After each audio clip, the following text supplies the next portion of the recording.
todos os ouvintes do Nox, sejam muito bem-vindos a mais uma entrevista. Eu sou o Gustavo e como vocês podem ver hoje, a gente está em um laboratório um pouco diferente, sem reagentes, sem pia, bancada.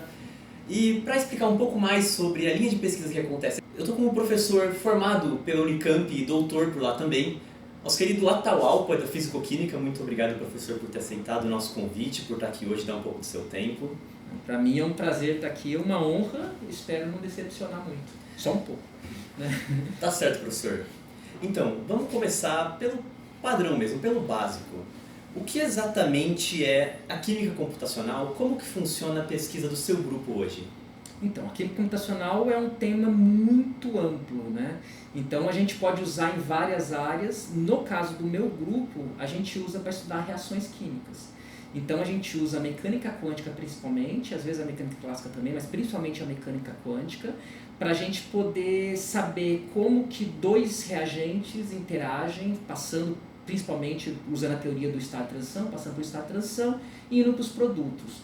E basicamente a gente, além de determinar o mecanismo, né, a gente determina qual que é o custo dessa reação. Então qual que é a barreira energética, qual que é a constante de velocidade, etc. Então eu trabalho principalmente com catálise homogênea de organometálicos, então catalisadores usando metal de transição. E nos últimos anos a gente está fazendo bastante trabalho também com catálise, mas usando em catálise heterogênea, ou seja, a gente tem espécies sólidas, então a gente trabalha mais na superfície como que acontece essa reação, que o setor produtivo, né, a indústria gosta mais. Então a gente, no meu grupo, é muito importante, né, talvez seja diferente de muitos outros grupos de mecânica quântica, de química teórica, que você saiba e que você goste muito de química. Porque às vezes o problema não são as técnicas computacionais que a gente vai usar, mas principalmente entender a química por trás e sugerir mecanismos criativos, que às vezes a gente não cai na mesmice. Certo, então a ideia é que vocês deduzem ou imaginam possibilidades e a partir disso fazem os cálculos para que isso possa eventualmente ser empregado de uma forma mais física, testado em laboratório. Isso, a gente pode agir de várias maneiras. Uma, por exemplo, um colaborador, ele fez uns experimentos, ele já sabe o resultado do experimento, mas ele não entende por que eu tive só uma espécie enantiomérica e não tive outra, eu tive um isômero e não tive outro. Certo. Então eu estou tendo sempre um produto que eu não quero. Por quê? Se o mecanismo parece tão claro que vai para esse lado. Então a gente tenta testar várias possibilidades e aí, de acordo com a cinética da reação, de acordo com os cálculos que a gente faz, a gente tenta sugerir, olha, na verdade, esse solvente não era mais adequado, esse substituinte não era mais adequado, então o que você fez é isso mesmo e a explicação para esse mecanismo é essa.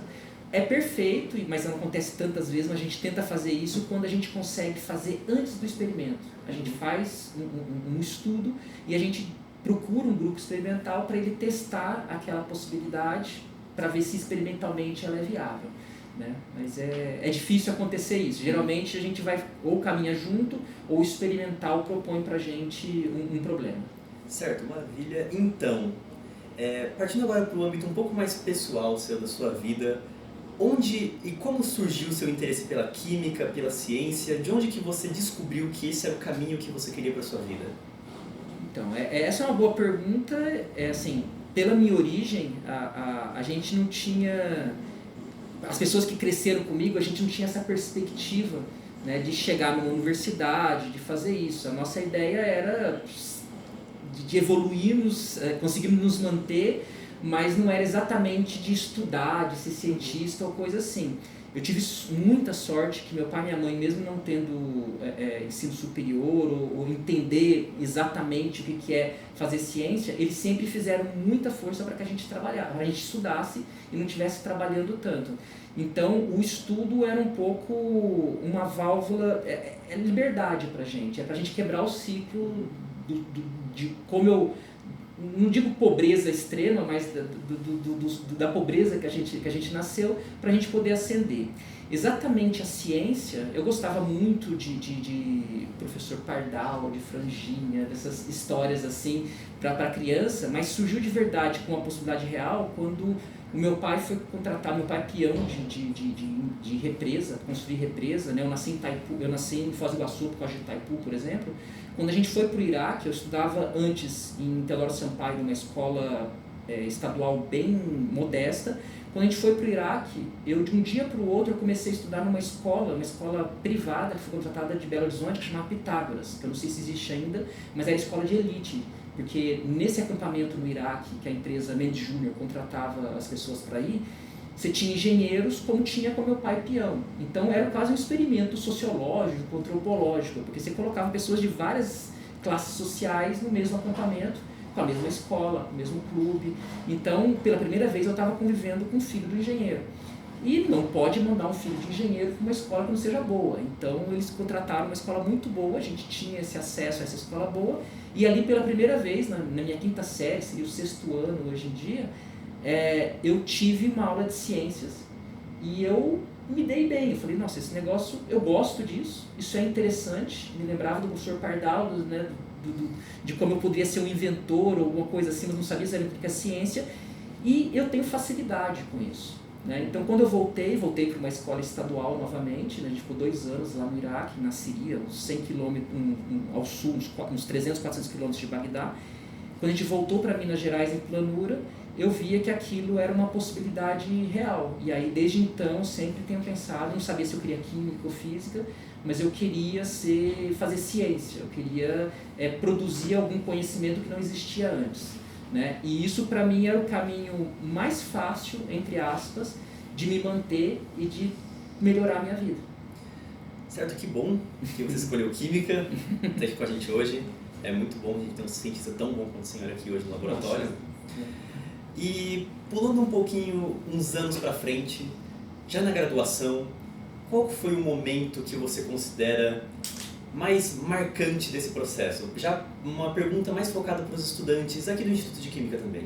Bom, na graduação eu tenho 2 momentos que são, um é mais pessoal e o outro acadêmico, vamos dizer assim, né?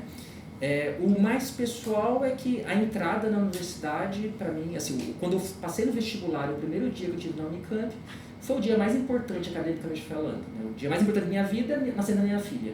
Mas academicamente falando, foi o dia mais importante. Tudo que veio dali foi lucro. Né? Porque aquilo ali mudou minha vida, mudou a vida da minha irmã, do meu irmão, porque eles viram que era possível, eu não sou nenhum gênio, que era possível entrar na universidade pública e que pra gente parecia que não era viável.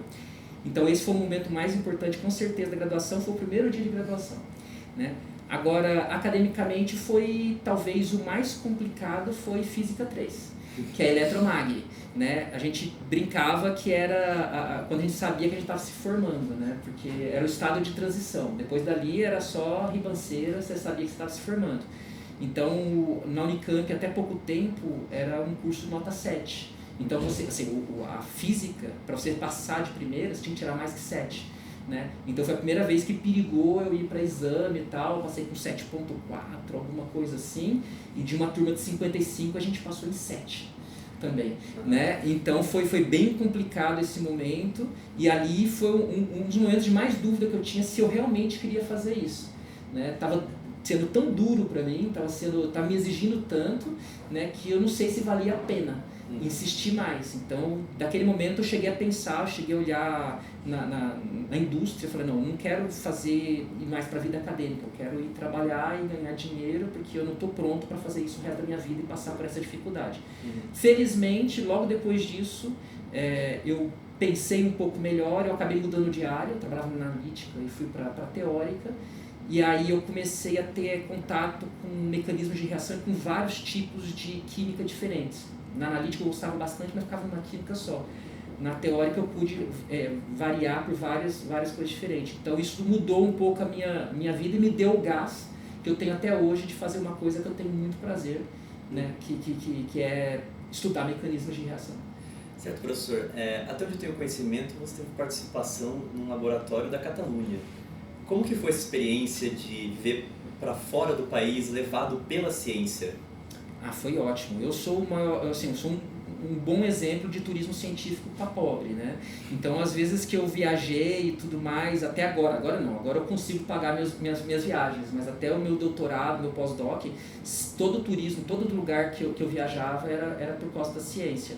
Então, a primeira vez que eu fui para Catalunha, eu fui para Barcelona, para a Universidade Autônoma de Barcelona, trabalhar já com Feliu Maceras, que foi meu supervisor depois, durante o meu doutorado, né? E ali eu não tinha perspectiva de voltar, né? O meu currículo não era bom, não é falsa modéstia, não era bom mesmo, mas ele me deu um problema bom para eu trabalhar e ele acreditou em mim. Então, quando eu fiquei ali alguns meses, quando eu ia voltar para o Brasil, ele perguntou, eu estou indo para Tarragona, que é esse Instituto Catalão de Pesquisa Química, que a sigla é ICIC, que fica em Tarragona, 90 quilômetros ao sul de Barcelona. Ele falou, tem um novo instituto, que tem muito dinheiro, esse instituto, as condições são as melhores da Europa, e se você quiser, eu tenho uma bolsa de 1 ano para você, se você quiser voltar. Aí eu falei, nossa, eu quero, porque eu não tenho possibilidade no Brasil, não estava tendo concurso nenhum, e mesmo se tivesse, provavelmente eu não ia passar, né? Então eu voltei, defendi e fui para lá ficar com 1 ano. Felizmente as coisas começaram a sair, né? Tem um trabalho que mudou minha vida, que foi o trabalho das reações de Suzuki-Miyaura, que o Suzuki, ele lembrou do meu trabalho quando ele foi receber o Nobel. Então foi meu ponto alto. Eu sempre digo que estou na decadência, porque se esse for ponto alto, né, depois é só, né, ali no platô não fiquei. E aí quando eu voltei para lá e as coisas começaram a sair, eu fui ficando 1 ano, 2 anos, 3 anos, fiquei 6 anos trabalhando em Tarragona, né? E aí para voltar é que foi a dificuldade depois, né? Eu queria muito voltar para o Brasil, mas eu não sabia o que esperar do Brasil. Felizmente tinha um concurso da USP me esperando, eu já voltei para o Brasil e depois vim trabalhar aqui. Certo, dando continuidade agora, já na USP mesmo, como você acabou de comentar, quais são os desafios de se manter esse grupo que você tem hoje de química computacional, que existe uma grande tecnologia? Como exatamente você lida com essa necessidade de uma tecnologia de ponta no Brasil? Porque não é uma coisa muito comum de se encontrar. A gente realmente é um desafio não só para a química computacional, para todo mundo que faz pesquisa no Brasil, é um desafio porque o financiamento cada vez é mais complicado, né? Antes de falar sobre o desafio tecnológico, eu quero falar para todo mundo que eu espero que não desanime, mas a gente realmente aqui na USP, por exemplo, a gente está passando por um problema de bolsas, da bolsas CAPES, que a gente está tentando reverter isso, mas é um problema de um vale de bolsas que impacta em todos os grupos. No meu caso de química computacional, o que a gente precisa são de bons computadores, né, para a gente poder fazer uma boa química. Então, o nosso limite sempre, quase sempre, é o limite computacional. Então, a gente poderia fazer mais se a gente tivesse melhores computadores. Nós temos um cluster que é relativamente pequeno, que são 640 cores que a gente tem do nosso grupo, mas ele não é suficiente para o tamanho do grupo e para as nossas necessidades, né? Ainda mais que são máquinas já antigas. Então, a gente usa o Coraci lá na Unicamp, a gente usa o Senapad também, que está localizado na Unicamp, usa o Santos Dumont, usa o HPC, que está no Rio de Janeiro, o HPC, que é aqui da USP. Então, tem vários clusters que a gente usa para tentar compensar essa falta. Um problema que a gente está tendo ultimamente, que assim, a FAPESP sempre é resposta para todas as nossas lamúrias, mas ultimamente ela não está investindo dinheiro em clusters pessoais. Tem uma promessa de um super cluster que eles vão construir aqui no estado de São Paulo, mas até agora isso não virou realidade. Então isso está sendo um problema para a gente. A gente está limitado, o grupo não consegue fazer mais porque falta máquina, né? Então esse é um desafio. Então muitas vezes a gente vai fazer uma colaboração, um aluno vai para o exterior e a gente acaba fazendo os cálculos mais pesados no exterior.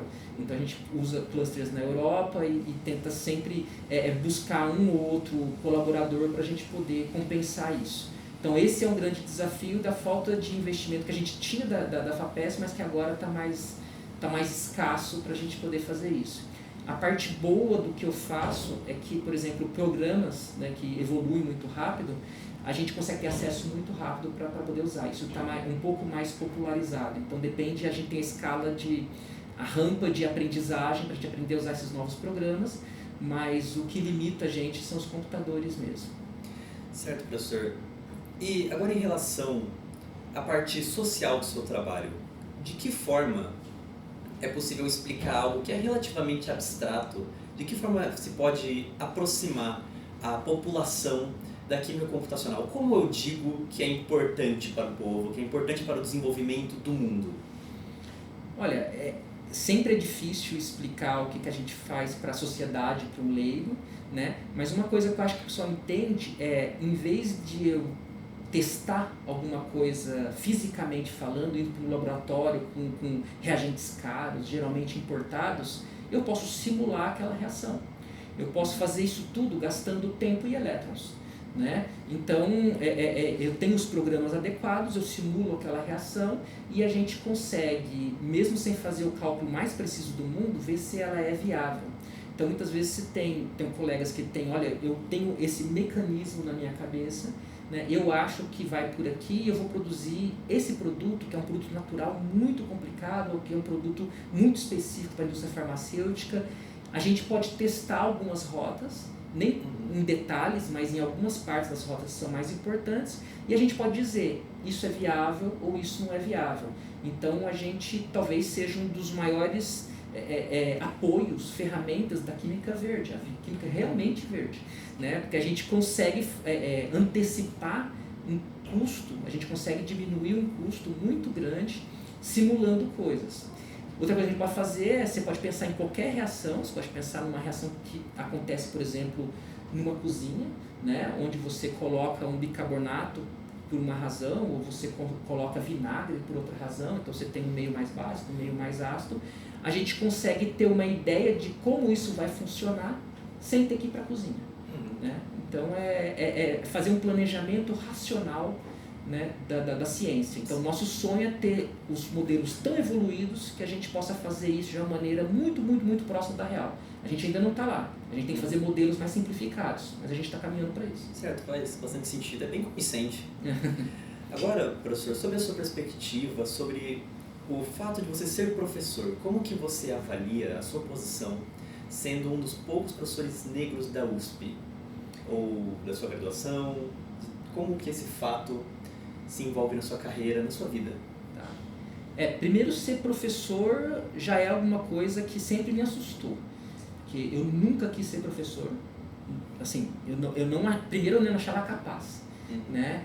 Às vezes os alunos não acreditam, mas toda aula que eu vou dar, eu fico nervoso. Toda. 100% das vezes. Então eu tenho que me preparar. Né? Se vocês tivessem vindo conversar comigo sem me preparar antes, o resultado poderia ser bem diferente. Eu ia precisar de um tempo para criar um personagem, para conseguir ficar aqui de boas, assim, conversando. Então, quando eu vou dar aula, início de semestre, eu sempre estou muito nervoso. Deve ser até engraçado me ver um pouquinho antes de ir para a aula. Então, antes eu achava, quando eu passei no concurso, era porque eu queria fazer ciência. Aqui no Brasil você precisa ser professor de uma universidade pública, principalmente, para você poder fazer ciência. Então, para mim, a princípio, era um mal necessário. Quando eu comecei a dar aula, eu vi que, puxa, felizmente eu fiz essa decisão, porque é uma das atividades que mais me dá prazer. Por mais que eu fique inibido a princípio, depois que eu entro na aula, que eu começo a falar, eu me divirto muito na aula. Né? Eu gosto de dar aula, eu gosto da relação com os professores, eu sinto que eu acho que o professor é um pouco um vampiro, assim, porque a gente pega um pouquinho da juventude de vocês pra gente, né? Então a gente aproveita um pouco da juventude de vocês para se manter um pouco jovem, pelo menos internamente. Externamente está meio derrubado, mas pelo menos internamente. Então, ser professor para mim foi um presente que eu recebi. Ser negro dentro de uma universidade pública, hoje está um pouco mais difundido, né? Você consegue se ver, eu consigo ver iguais, um pouco mais com a política de cotas, mas na minha época, de uma turma de 70, devia ter 3, um desistiu, ficamos 2, né? Ficava alternando, uma pessoa ia e voltava. Então, sempre foi normal para mim, eu normalizei isso na minha cabeça, que não era comum ver pessoas pardas, negras, de maneira geral, na universidade. E, infelizmente, eu normalizei isso. Eu nunca problematizei. Quando eu entrei na universidade, como professor, né, eu vi que eu tinha uma responsabilidade. Né? Como agora estão em 4% até de professores negros na universidade. Até 5 anos atrás era 2,8%. Eu acho que devia ter, não tenho certeza, mas devia ter muito mais asiático do que negro aqui dentro. E isso, pensando no Brasil, é um absurdo. A gente tem metade da população, né? Então eu vi que eu tinha uma responsabilidade, que eu tenho essa responsabilidade de assumir. Eu tenho uma voz, eu posso chegar em alguns lugares que outras pessoas que também têm a pele igual a minha não chegam. Então não sou só eu. Né? Eu não digo isso como um mártir, não é isso. Eu tenho essa possibilidade de falar, eu tenho uma voz e eu tenho que assumir essa voz. Então, aqui no Instituto de Química, eu nunca tive nenhuma situação de preconceito ou algo assim, mas eu sei que assuntos, quando eu estava discutindo as cotas raciais e tudo mais, que eu tinha um papel que as pessoas esperavam que eu falasse, as pessoas esperavam que eu assumisse um papel que eu acabei assumindo. E a partir daí, eu notei que eu tinha uma importância de representatividade maior do que eu acreditava que tinha. Então, quando eu assumi esse papel, eu comecei a ter uma relação maior com os alunos negros que entravam, uma relação maior com o coletivo, com ciência negra, e uma relação maior com atividades que aumentassem essa representatividade. Então, para mim, é um presente também, né? Eu tenho uma resposta muito boa dos alunos que vêm conversar comigo, que me falam de uma realidade que é minha realidade também, né? Porque além de ser negro, minha família, e eu sou de origem pobre, e a maioria dos negros que eu conheço aqui que vêm conversar comigo também são de origem pobre, então a gente se identifica e a gente se ajuda, porque eles me ajudam também, porque às vezes é difícil você ficar falando de um tema que você acaba sendo a pessoa chata, né? Que está levantando aquele tema. Mas agora melhorou, agora, por exemplo, no nosso instituto, a gente tinha, quando eu entrei, tínhamos 2, 3 professores, foi juntar os dois departamentos. Agora no nosso departamento, o professor Givaldo se aposentou, então tenho a Jane, a professora Janiele, que entrou recentemente, e mais recentemente ainda o professor José Tiago. Né? Então a gente está um pouco melhor representado, mas considerando que a gente deve ter que a gente tem no instituto mais de 100 professores, né? E tem o Marcelo no departamento de bioquímica, e a gente tem 4 professores, estamos exatamente na média da Unicamp, da USP, né? A gente tem exatamente 4 professores em torno de 100, 4%, é muito pouco, considerando que o nosso país é muito pouco.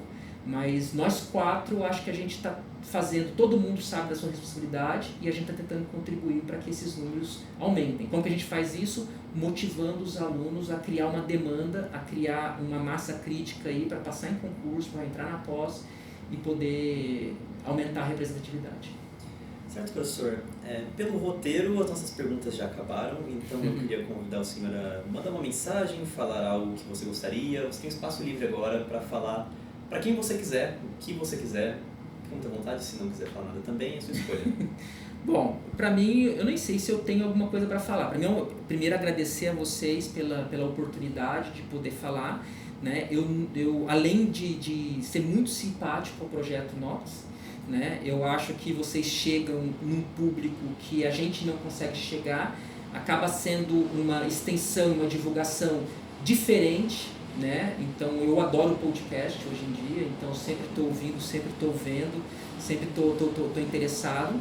E a mensagem que eu poderia passar é sobre motivar os alunos, por mais que a gente esteja, assim, ser cientista não é uma coisa fácil, não é um caminho das pedras, né? Eu acho que muitas vezes você é tentado a ganhar dinheiro mais rápido e ir para a indústria, e se esse realmente é a vontade que você tem, está tudo certo. Mas eu queria que cada vez mais a gente tivesse pessoas realmente com vontade de fazer ciência, porque o Brasil, a gente precisa. É difícil, demora para vir uma remuneração que realmente te possibilite ter uma vida digna. Fazer mestrado e doutorado é quase um sacerdócio, não devia ser assim. Né? Devia ser alguma coisa que a gente lutasse para entrar, porque também economicamente ser interessante, mas aqui no Brasil não é. Mas eu queria que as pessoas não desanimassem, porque assim, o que eu posso dizer hoje é que valeu muito a pena na minha vida, mudou a minha vida, e o que eu faço é com o maior prazer, tanto a parte da ciência, principalmente a docência, a gestão um pouco menos, que é a parte burocrática, mas são ossos do ofício, mas que vale a pena. né? Vale a pena, e a prova disso é que vocês estão aqui, eu tenho o maior prazer de estar falando com vocês aqui e nem fiquei tão nervoso de estar na frente de uma câmera ou de um microfone. Então, obrigado pela paciência. Toda a equipe do Inox agradece, professor, pela sua participação. Muito obrigado a você também que nos ouviu, nos deu um pouco da sua atenção. Eu sou o Gustavo e eu vejo vocês na próxima entrevista. Tchau, tchau.